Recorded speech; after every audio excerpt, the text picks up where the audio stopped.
Hello and welcome to Cartoonist Kayfabe. My name is Jim Rugg. I'm Ed Piskor. Going to look at a very interesting book today, Ed, Alejandro Jodorowsky's Panic Fables. Many of our viewers, I'm sure, are familiar with Jodorowsky as filmmaker and as comics writer. These are comics that he's writing, drawing, and coloring, and quite a few of them, 284 of them in all. So it's going to be fun to go through this book and show off a different side of this storyteller. But before we do, speaking of storytellers, we are both making comics, and your latest, Red Room Trigger Warnings, pushed back to February release due to paper shortages. But I want to draw everybody's attention to this because it could be the rarest of Red Room comics due to this kind of weird ordering structure. So let's make this a sellout on day one, Kayfabers. And this is the cover to look for, the main cover for Red Room Trigger Warnings whenever it comes out. This is an Ed Piskor variant, a Peach Momoko variant, and my homage to Robert Crumb's Zap Comics variant. So these will be hitting comic book shops in 2 months. A little bit behind schedule, but we'll still be there. And the book itself, this is not a cartoonist problem, right? You are ahead of schedule now. So look for these in February. And until then, look for the Red Room Antisocial Network trade paperback available wherever books are sold. Perfect for the horror fan in your life for this upcoming gift-giving season. Find out at your local comic shop, bookstore, or online. You can also find my latest books wherever comics are sold, like Plain Jane's, the story of a bunch of high school students led by an art student who gets bored with the suburbs, and they start making public art to liven up their boring lives. Leads to all kinds of trouble with students, parents, and local law enforcement. This is kind of my shoujo manga. And 500 pages of their adventures making art, perfect for any age reader in your life. And again, perfect for this upcoming holiday season. Get that wherever you find your books. But the reason we're here today is to talk about Jodorowsky's first foray into making comics.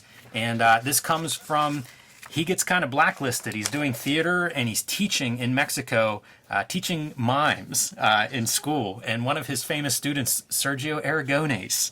So it all does come back to comics, Ed. The ultimate skill if you're going to do characters and you want to kind of like have those animated characters on pages. Imagine studying miming as your source. This is fantastic.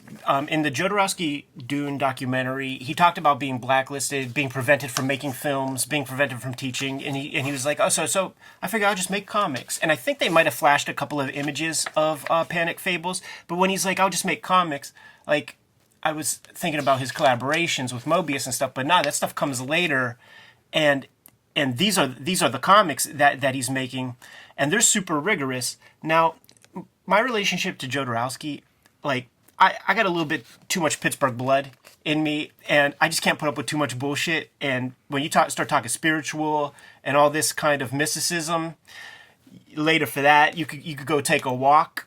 So I appreciate the craft, like the beauty of these pages and stuff. But as a reading experience, it's kind of like whatever.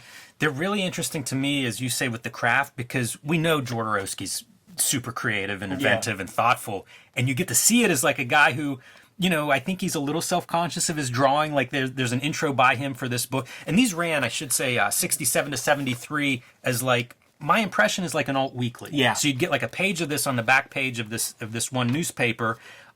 But you see his inventiveness, you know, like he's doing all kinds of stuff. There'll be collage elements that are introduced. He's coloring them himself. So anytime you see like, oh, some black and white drawing or textures being applied, like these are all coming from Jodorowsky. Like there's the majority of what you see here is him being creative and creating these pages, virtually everything we see. I think the lettering is something that's added, redone for this edition. It is. But otherwise, I mean, this is a guy that's really going for it, you know, and early on, 67, you know, comics haven't really been explored that fully, I don't think. So it's just a creative artist that this is his outlet. Once he gets blacklisted and he can't produce plays, can't teach, puts a lot of energy into these things. Marcel Marceau comes to town, captures Mexico City by storm, and he becomes a teacher of mime the next day. 67, Zap Comics is out. The underground comics movement is doing its thing. Rip-Off Press is in Texas. Maybe some of that trickled down past the border a little bit. The new creative thing to do with comics is to kind of go all out, get psychedelic. So Jodorowsky's going to do that. Yeah, I think of even like surrealism and stuff. You know, not just comics, but like looking at different art forms I that mean, he's bringing some of this this stuff feels in. Warholish, like pop art. Yeah, in the '60s, that would make perfect timing wise. That would make perfect sense. There's your collage stuff, man. Exactly. And you see him playing with simple shapes, right? A sphere and a cube are having a conversation, and a lot of these characters will recur. Check this out, Jimmy. He's using those public domain border gimmicks. He's done a lot of that stuff, you know. Like I don't know what this background is from, but it feels like he's sampling these things from who knows what sources, you know, and even how he does this, because I don't think you're going to run down to the local copy shop in 1967 and photocopy some random piece. So It's he may be literal cutting things clip up to art. create these collages. Like clip art was just that. You get those magazines or whatever, and then you cut out the pieces that you use. And you can see, you know, God. These are they call them like initiatory tales is something that I came across a bunch, and Yeah, see, you tell me that shit, and it's, I can't even tell you what it means. I looked that word up and couldn't quite figure that out. But because it's all bullshit baffles brains. The stuff that you do in the fine arts world to divest super rich people of their money. So you talk that shit, man, and then you take their money away from them and get to live a nice life and stuff. I like that he colors the word balloons. Yeah. You know, like that's a non-cartoonist coming to the page and just doing like, oh, this will look good. I mean, and the color's fascinating. Like, is it washes or something? Yeah, I was wondering that too, and I have no information on that. It That might have previous- been just guides, and then the printer would have to like figure out. That previous page looked like paper rad. Yeah, there's definitely a lot of inventiveness in here, and as we said, like going for it. You know, you use the word rigorous, and you see it. You know, there's like how many 15, 16 panels on some of these pages, like really kind of putting himself in there. And I would assume newspaper comics and Sunday comics, stuff like that, would have been an influence, because what else are you doing? But here's again this inventiveness, right? Like these piles of letters that he's playing with. It's almost like, what materials are there? How can I make a comic about it? Totally, man. And the color, like, I mean, it screams like Guy Peel art Yes. in a lot of ways, man. That very, very poppy, bombastic, sizzle your eyeballs color. Like, use every color. It does make me wonder, like, what he was seeing. Like, Yeah. would he have been getting some European graphic novel? You know, that's the early days of European graphic novels. You know, Guy Peel art, I think, is published in this time period, like between 67 and 72. So is he seeing that stuff and, you know, more ideas to put on his pages? I have no idea. He's got good eyes. Like at the very least, like a lot of his work, like, once again, I appreciate that he exists and that he does things, but it doesn't speak to me. good. But when you see Jodorowsky's Dune, he's got good eyes. I'm going to make a movie, and H.R. Giger's going to work on it, and Dan O'Bannon's going to work on it, and Mobius is going to work on it. So he knows what the good stuff is, man. It's just like when it goes through his filter and stuff, where it's just like, yeah, okay. I like good for these you. pages that show off some of his drawing, because some of this stuff will be very simple as we keep flipping, but every now and then you'll see him like, that's all drawing, you know? I mean, these aren't clip art monsters that Yeah. he's putting down on the page, so that's kind of cool. And then when I start to see this kind of stuff, now I start thinking about, like, was this an influence on, like, Matt Groening That's interesting. with Life and Hell strips? I was going to say, is he looking at like some of these picture book artists, you know, and sort of like folding that influence into his work? It's possible. I mean, that's the weird thing with influences, right? Like, who knows what you're even getting access to in the 60s and 70s? It's not like now whenever you see Jodorowsky and you can just look it up on Google Right. and see everything he's ever done. I mean, you know, I don't know what the comic scene would have been like in Mexico in the 60s, what he could get access to. And then also, this stuff is not, this is the first reprinting of this. Pieces of it had been reprinted, although, like, the intro, again, talks about it, and there was a publisher that reprinted, like, 40 of these things, and supposedly the publisher didn't know that they did it. Like, you know, somebody that worked for the publisher did it under the umbrella. It was a massive publisher. But it was this thing that was, like, Jodorowsky's controversial.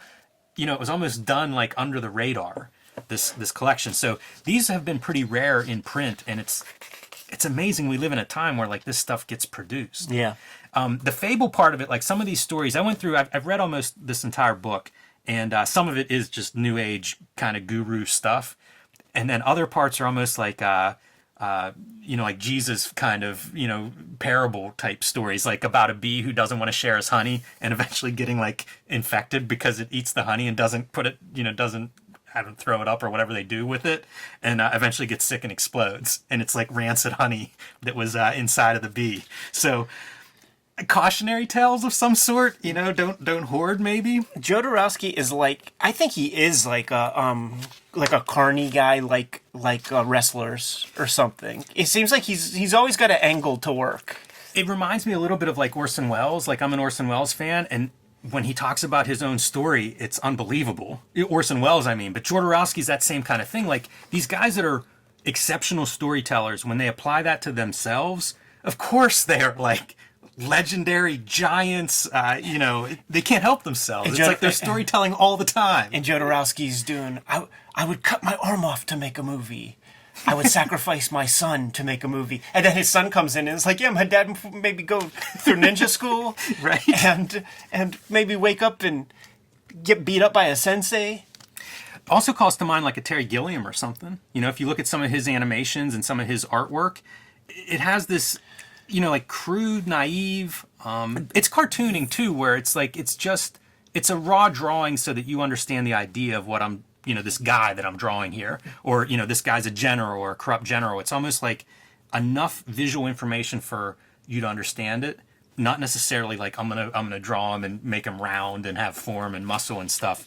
Let's name names, dude. David Lynch had a weekly comic strip in I think the L.A. Reader, that weird dog comic for I think years, man. That's right in line with this. These are artists, and this is just another medium that they're putting to use. Well, quite frankly, look at it. Pull out your newspaper and look at the collection of daily strips. Those things are totally at this point almost just talking heads, but they're also, this is beyond that level of drawing for a lot of that stuff. So it's interesting to frame it in all these ways, because you can go the other way and say, look at his collaboration with Mobius, and then you're like, well, let's go look at Mobius art then. But there is that platform. Like comics have such a wide spectrum in terms of what the drawing quality or craft is, and this falls in line with, I think, a lot of underground comics. You could probably put this right into an underground comic, and it would, it's not Crumb, but it's also whatever the worst example of underground comics are, it's above that. You know what? This right here, I was on board. It's interesting, the choice of lettering for the English version. This is a page I actually would like to see in the original Spanish, because this is Photoshop shit. It's almost all the letterer doing the work, but let me see what Jodorowsky put on the page to make his comic happen there. Yeah, you're right, and you can find some. Yeah. When I first heard that he had done comics, I looked them up, before this book came out, and you can find some of the, I guess they're scans or photos of the original, printed pages and stuff. But as a book, it's pretty interesting because you do see the range that he's bringing from these one full image to 12, 15, interesting layouts on pages and stuff, and even formal elements, right? Like they're fighting over word balloons and breath and things that are represented by language of comics, right? The guy's floating along as if that word balloon's a hot air balloon. Wild. Yeah. Wild, inventive stuff. Again, pretty fun that it exists, and it's complete. 284 strips, which to me is also testament to a guy who is dedicated. Look at this for formal experimentation. Now we've got comics inside of the comic. So a lot of different stuff. There's a sequence in here that is 10 strips that he drew all at once, because it was when he was going to go shoot Holy Mountain and be away for 2.5 months. So he did all his strips on one day. It's a lot of that kind of experimental, whatever he could think of, whatever he needed to do to get a strip done. Cartoonist. It's a real cartooning kind of thing. Didn't Matt Groening do Life and Hell into the 2000s? I think that sounds right. I think he retired the strip. You and I absolutely knew each other for a decade.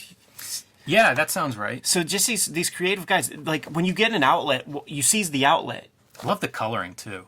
How easy it would be to just make that flat flesh color all around the eyes and everything, and instead he's got blues and oranges, purples, greens. Psychedelia, man. It's good stuff.